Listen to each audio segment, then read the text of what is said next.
ნატოს საპარლამენტო ასამბლეის შემდეგ ტერმინი ოკუპაცია ოფიციალურ დოკუმენტებში ამჯერად ევროსაბჭოში ევროკავშირის დელეგაციამაც გამოიყენა. ევროსაბჭოში შუამავალმა იმ 27 ქვეყანამ, რომელიც ამავდროულად ევროკავშირის წევრია, ევროსაბჭოს გენერალური მდივნის მოხსენებაზე აგვისტოს ომთან დაკავშირებით 5 პუნქტიანი განცხადება მიიღო.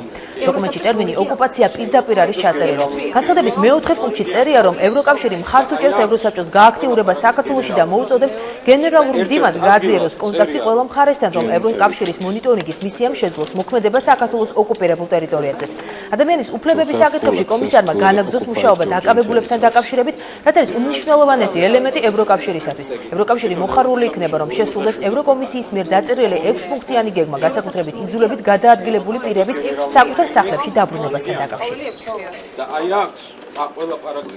ასეთი ანგარიშის განხილვის დროს ევროკავშირის წევრი ქვეყნები აკეთებენ საერთო განცხადებას კომიტეტის ფარგლებში, რომელიც ყოველთვის საქართველოს მხარდამჭერია, მაგრამ დღეს იყო კიდევ ერთი ნაბიჯი წინ, როდესაც ევროკავშირის წევრმა ქვეყნებმა თავიანთ საერთო განცხადებაში ტერიტორიებს უწოდეს საქართველოს ოკუპირებული ტერიტორიები.